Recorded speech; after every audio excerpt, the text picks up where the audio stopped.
Hello दोस्तों, welcome to our new lecture video. इस video में हम लोग डिस्कस करने जाएंगे काउंटर करंट मैकेनिज्म के बारे में। उस टॉपिक पे डायरेक्ट जंप करने से पहले मैं आपको एक कॉन्सेप्ट बताना चाहता हूँ कि जो इनिशियल स्टेज में जो बेबी होता है, जब उसके में फर्स्ट टाइम जो यूरिन का फॉर्मेशन होता है, तो ये जो कंसंट्रेशन ग्रेडियंट देखते हैं हम लोग, जो ऑस्मोलैरिटी देखते हैं डिफरेंट सेगमेंट्स ऑफ नेफ्रॉन में कि असेंडिंग लिम्ब पे क्या होता है, मतलब जैसे जैसे हम नीचे आते जाते हैं तो हमारा ऑस्मोलैरिटी बढ़ते जाता है। तो ऑस्मोलैरिटी जनरेट कैसे हो रहा है, उससे पहले हम ये देख लेते हैं। सबसे पहला स्टेज हम लोग का आएगा, ये स्टेज फर्स्ट। इसमें क्या होता है, बेबी के में क्या होता है कि जो हमारी ये जो descending limb of loop of Henley और ये जो हमारा ascending limb of loop of Henley और जो इंटरस्टिशियम होता है, यहाँ पे जो भी ऑस्मोलैरिटी रहती है वो सब इक्वल रहती है। जैसे आप देख सकते हैं 300 इसका यूनिट होगा मिली ऑस्मोल पर लीटर। तो ये हमारा सब जगह कॉन्स्टेंट रहता है, इक्वल रहता है।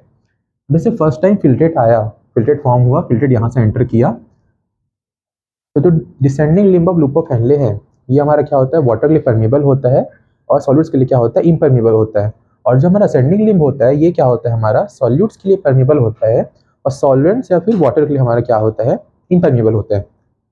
तो यहाँ से जब हमारा फिल्ट्रेट आया, ऑस्मोलैरिटी सब जगह इक्वल था, तो यहाँ से कहीं भी बाहर नहीं गया, फिर ऑस्मोसिस नहीं हुआ। अभी यहाँ पे क्या हो रहा है, जैसे हम लोग ascending limb of loop of Henley पे पहुंचे, यहाँ पे हमारा क्या होता है, सॉल्यूट का एक्टिव ट्रांसपोर्ट होता है। तो उस वजह से क्या हुआ, यहाँ से हमारे सॉल्यूट्स बाहर गए और बाहर जो इंटरस्टिशियम में जो कंसंट्रेशन ग्रेडियंट था, अभी जो ऑस्मोलैरिटी था, उसको डिस्टर्ब कर दिए। उसकी वजह से क्या हुआ, अंदर सॉल्यूट्स का अमाउंट कम हो गया और अंदर का जो ऑस्मोलैरिटी है डिक्रीज हो गया। अब आते हैं थर्ड स्टेज पे। थर्ड स्टेज पे क्या हो रहा है, जैसे कि हमने देखा सेकंड स्टेज में हमारा इंटरस्टिशियम का जो ऑस्मोलैरिटी है वो चेंज हो गया, वो बढ़ गया। तब हमारा क्या होगा, जो descending limb of loop of Henley है, वो हमारे लिए क्या होता है, सॉल्वेंट्स के लिए परमिएबल होता है। तो इसके वजह से यहाँ पे हमारा सॉल्वेंट जो होगा descending limb of loop of Henley से निकल के कहाँ जाएगा, इंटरस्टिशियम की तरफ जाएगा। तो उसकी वजह से क्या होगा, हमारा जो इंटरस्टिशियम का जो ऑस्मोलैरिटी जो जनरेट हुआ था वो अगेन डिस्टर्ब हो जाएगा, मतलब कम हो जाएगा। और जो descending limb of loop of Henley है, उसके अंदर जो 300 जो ऑस्मोलैरिटी मेंटेन था, वो हमारा क्या हो गया, अब बढ़ गया, मतलब 400 हो गया। अब आते फिफ्थ स्टेज पे। फिफ्थ स्टेज पे हमारा क्या हो रहा है, जैसे कि हमने वहां पे देखा, हमारा जो ऑस्मोलैरिटी था वो डिस्टर्ब हो गया पूरा। अब क्या हो रहा है, अब जो हमारा ascending limb of loop of Henley है, यहाँ पे अगेन क्या हो रहा है, हमारा एक्टिव ट्रांसपोर्ट हो रहा है सॉल्यूट्स का। तो फिर यहाँ पे जा रहे हैं इंटरस्टिशियम में, और इंटरस्टिशियम का जो यहाँ पे हमारा जो 300 मिली ऑस्मोल जो ऑस्मोलैरिटी मेंटेन था, वो अगेन हमारा क्या हो गया, बढ़ गया। और अंदर जो क्या था हमारा, यहाँ से सारे सॉल्यूट्स निकले। अच्छा, यहाँ पे ये थोड़ा वैल्यू चेंज होंगे, ये हमारा डिक्रीज हो जाएगा, क्योंकि हमारा क्या हो रहा है, सॉल्यूट जो है बाहर जा रहे हैं, तो अंदर हमारा क्या सॉल्यूट बढ़ेगा। तो यहाँ पे हमारा वो चेंज हो जाएगा, 400 था, ये हमारा 350 हमारा का जो ऑस्मोलैरिटी है वो हो जाएगा। अब बाहर क्योंकि हमारा कम था, सॉल्यूट्स बाहर सॉल्यूट्स गए, हमारा सॉल्यूट क्या हो गया, बाहर का ऑस्मोलैरिटी या फिर इंटरस्टिशियम का ऑस्मोलैरिटी क्या हो गया, बढ़ गया। अब आते सिक्स स्टेज पे। अगेन यहाँ से क्या हो रहा है, हमारा फिर से नया फिल्ट्रेट जो फॉर्म है वो आ रहा है, यहाँ से फिर निकल रहा है, क्लिटिन नट में जाके जुड़ जाएगा वो। तो यहाँ से हमें हमारा अगेन आया, फिल्ट्रेट आया। अब क्या हो रहा है, बाहर में अगेन हमारा ऑस्मोलैरिटी बढ़ गया। तो फिर से हमारा क्या हो गया, descending limb of loop of Henle का osmolarity as compare to interstitium कम है। तो क्या होगा, हमारा जो जितना भी वाटर का मूवमेंट होगा, फिर सॉल्वेंट का जो मूवमेंट होगा, वो टुवर्ड द इंटरस्टिशियम हो जाएगा। यहाँ से पूरा अगेन हमारा क्या हो गया, वाटर निकल निकल के कहाँ चला गया, इंटरस्टिशियम में चला गया। तो यहाँ पे जो हमारा फिफ्थ स्टेज में जो ऑस्मोलैरिटी था, वो क्या हो गया, हमारा फिर डिस्टर्ब हो गया, फिर बढ़ गया। सिक्स स्टेज में देख सकते हैं, यहाँ पे 400 था फिफ्थ स्टेज में, सिक्स स्टेज में अगेन बढ़ गया। फिर क्या होता है, हमारा जो 4 to 6 जो स्टेप्स होता है, ये हमारा फोर्थ फिफ्थ सिक्स स्टेप जो होता है, ये हमारा मल्टीपल टाइम रिपीट होता है, कंटिन्यू कंटिन्यू।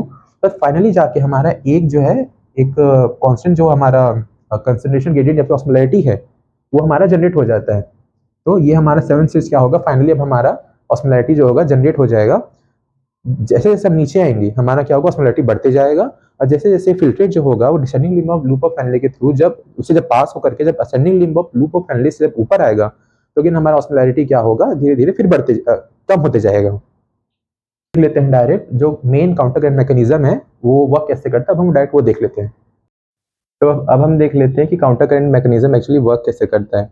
उसके पहले काउंटर करंट के लिए हमारा 3 पॉइंट हमें ध्यान रखने चाहिए कि उसमें ऐसा क्या हो रहा है कि हम उसे काउंटर करंट मैकेनिज्म कहें। सबसे पहला पॉइंट क्या है कि हमारे पास पहले 2 ट्यूब होने चाहिए। वो दोनों ट्यूब एक दूसरे के पैरेलल अरेंज होने चाहिए। उनमें जो फ्लूइड के फ्लो का डायरेक्शन है वो अपोजिट होना चाहिए। अब देख लेते हैं मेन हमारा जो किडनी में जो काउंटर करंट मैकेनिज्म चल रहा है वो कैसे चल रहा है, देख लेते हैं। सबसे पहले हमारा यहाँ से जो है फिल्ट्रेट बन के आया कि फ्लूइड के फ्लो का डायरेक्शन है। सबसे पहले हमारा यहाँ फ्लूइड आया, आई मीन फिल्ट्रेट आया। अब हमारा जो descending limb of loop of Henley होता है, ये हमारा परमेबल होता है सॉल्वेंट के लिए और इम्परमेबल होता है सॉल्यूट के लिए। तो क्या हो रहा है, यहाँ से धीरे धीरे जो भी हमारा सॉल्वेंट है, जो कि हमारे यहाँ पे वाटर है, तो वाटर यहाँ से निकलते जा रहा है, जिसके वजह से जो फिल्ट्रेट है वो कंसनट्रेट होते जा रहा है। इसलिए इनिशियली उसका मतलब ऑस्मोलैरिटी क्या था, 300 मिली ऑस्मोल पर लीटर। जैसे जैसे वो नीचे आ रहा है, क्या हो रहा है, उसका 1000 मिली ऑस्मोल पर लीटर उसका मतलब कंसनट्रेशन हो गया, उसका कंसनट्रेटेड हो गया ज़्यादा वो, क्योंकि सारा हमारा फ्लूइड तो निकलते चला गया, क्योंकि हमारा जो descending limb of loop of Henley है ये परमीबल है हमारे वाटर के लिए, सॉल्वेंट के लिए। अब हमारे यहाँ से आ रहा है ascending limb of loop of Henley. इसका ये हमारा हो गया थिन सेगमेंट, ये हो गया हमारा थिक सेगमेंट। अब जो ascending limb of loop of Henley होता है, ये हमारा परमीबल होता है सॉल्यूट्स के लिए और इम्परमेबल होता है सॉल्वेंट्स के लिए। तो यहाँ पे क्या हो रहा है, हमारा थिन सेगमेंट से सोडियम और क्लोराइड निकल जा रहा है, और हमारा जो थिक सेगमेंट है, यहाँ से हमारा सोडियम, पोटेशियम और 2 क्लोराइड आयन निकल जा रहा है। यहाँ पे हमारा एक स्पेसिफिक चैनल होता है, इसका उस चैनल का नाम होता है सोडियम 2 क्लोराइड पोटेशियम ट्रांसपोर्टर। वो हमारा एक ट्रांसपोर्टर होता है, वो इसको बाहर निकालता है, ये हमारा एक्टिव ट्रांसपोर्ट होता है। तो अब यहाँ से क्या था, हमारा यूरिन कंसनट्रेट हुआ था। अगेन यहाँ से क्या हो रहा है, हमारे सारे सॉल्यूट कहाँ जा रहे हैं, बाहर इंटरस्टिशियम में चले जा रहे हैं। तो उसके से हमारा यूरिन क्या हो रहा है, धीरे धीरे अगेन हमारा डाइल्यूट होते जा रहे हैं। अब हमारा क्या हुआ, यूरिन हमारा कहाँ गया, डीसीटी में गया। डीसीटी में हमारा ऐड करता है एल्डोस्टेरॉन। एल्डोस्टेरॉन के जब वो ऐड करता है, तो वहाँ से हमारा अगेन वाटर का रीएब्जॉर्प्शन होता है। तो हमारा यूरिन फिर क्या धीरे धीरे अगेन हम कंसनट्रेट होते जा रहे हैं, क्योंकि लास्ट में हमें कंसनट्रेटेड यूरिन ही निकालना है, ज़्यादा हम वाटर लॉस नहीं कर सकते। तो धीरे धीरे वो कंसनट्रेट होना चालू होगा। तो पहला हमारा क्या, डीसीटी में क्या हुआ, हमारा एल्डोस्टेरॉन ऐड किया, हमारा यहाँ से वाटर बाहर चला गया इंटरस्टिशियम में, यूरिन कंसनट्रेट हो गया। देन फाइनली वो जाके जुड़ गया कहाँ, हमारे कलेक्टिंग डक्ट में। अब इसके भी दो पार्ट होंगे, अगर मैं यहाँ से डिवाइड कर दूँ इसको, तो हमारा ऊपर का पार्ट हो जाएगा कॉर्टिकल पार्ट, नीचे का पार्ट हो जाएगा मेडुलरी पार्ट। कॉर्टिकल पार्ट में हमारा यहाँ पे एडीएच काम कर रहे हैं, एंटी डायरेटिक हार्मोन। तो इसके जब ये ऐड करेगा तो हमारा कॉर्टिकल पार्ट से क्या होगा, वाटर निकलता है। अब हमारा जो मेडलरी पार्ट है, यहाँ पे हमारा क्या होता है, यूरिया निकलता है। यहाँ पे इसके चैनल्स होते हैं, जैसे UT1, UT2, UT3, इसके थ्रू हमारा क्या यूरिया निकल के इंटरस्टिशियम में आता है। तो यहाँ पे हमारा क्या हो गया, यूरिन और फाइनली कंसनट्रेट हो गया, देन फाइनली हमारा निकल गया। अब देखते हैं इसमें काउंटर करंट में हमारा जो वाजा रेक्टा है ये कैसे हेल्प कर रहे हैं। वाजा रेक्टा क्या होता है, वो कंटिन्यूएशन होता है हमारे इफरेंट आर्टेरियोल का। जो हमारा इफरेंट आर्टेरियोल आता है ग्लोमेरुलस वुमेन्स कैप्सूल में जाता है, फिर वहाँ से जो निकलता है इफरेंट आर्टेरियोल, वही हमारा कंटिन्यू होकर क्या बनाता है, हमारा वाजा रेक्टा बनाता है।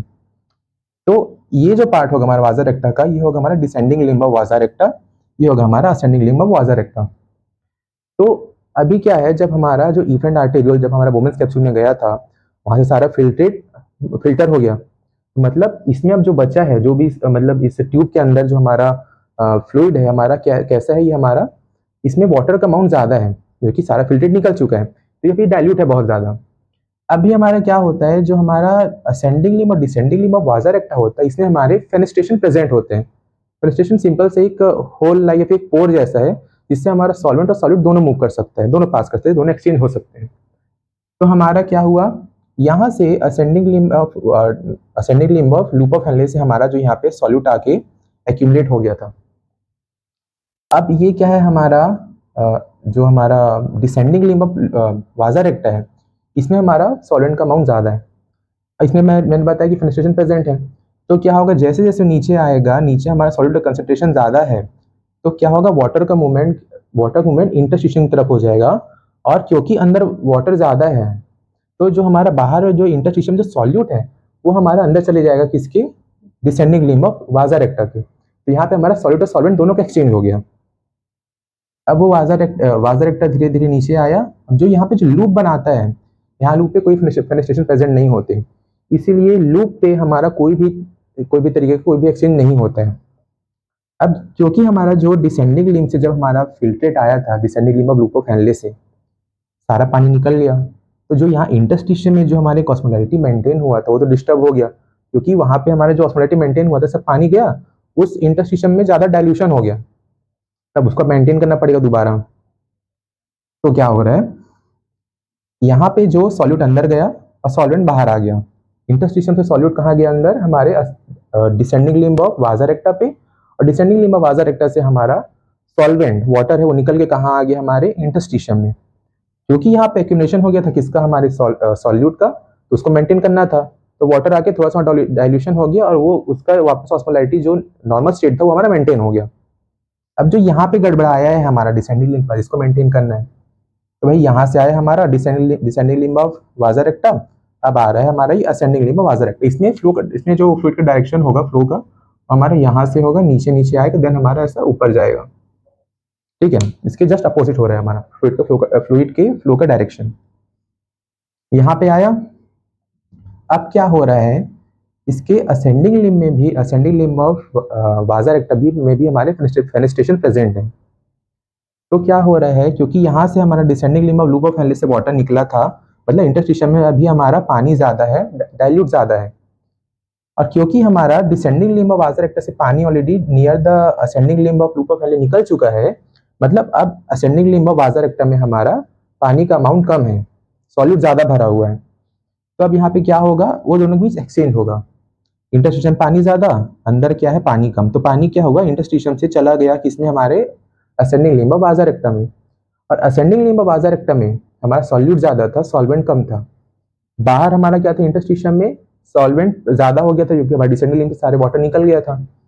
तो यहाँ से जो सॉल्यूट का मूवमेंट होगा वो हमारा असेंडिंग लिम्ब ऑफ वाजा रेक्टा से बाहर की तरफ हो जाएगा, इसकी वजह से जो यहाँ पे हमारा ऑस्मोलैरिटी बिगड़ा था वो हमारा अगेन मेंटेन हो जाएगा।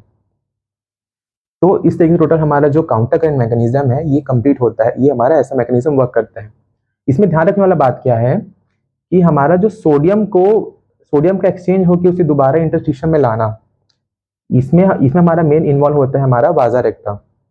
यहाँ से जो हमारा यूरिया निकलता है वो यूरिया क्या करता है, यहाँ पर का जो हमारा ascending limb of loop of Henley, यहाँ पे जो इंटरस्टिशियम में जो ऑस्मोलैरिटी बिगड़ा हुआ रहता है उसको मेंटेन करने का काम करता है, ठीक है।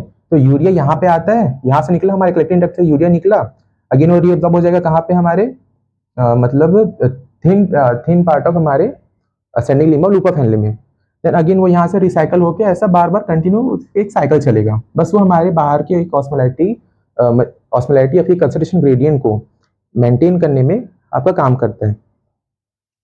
तो हमारा क्या हुआ था, ये जो descending limb of loop of Henley था या फिर जो पूरा लूप ऑफ हेनले है, ये क्या कर रहा है, कंटिन्यू से पानी निकल रहा है, तो हमारा ये एक हमारा कंसंट्रेशन ग्रेडियंट जनरेट कर रहा है, इसलिए इसको हम लोग कहते हैं काउंटर करंट मल्टीप्लायर, क्योंकि ये देखो मल्टीप्लाई हो रहा है तुरंत, पहले 300 था, 400 हुआ, 600 हुआ, 800 हुआ, 1000 हो गया, देन तुम्हारा 1200 हो गया, तो मल्टीप्लाई हो रहा है, इसलिए हम लूप ऑफ हेनले को कहते हैं काउंटर करंट मल्टीप्लायर।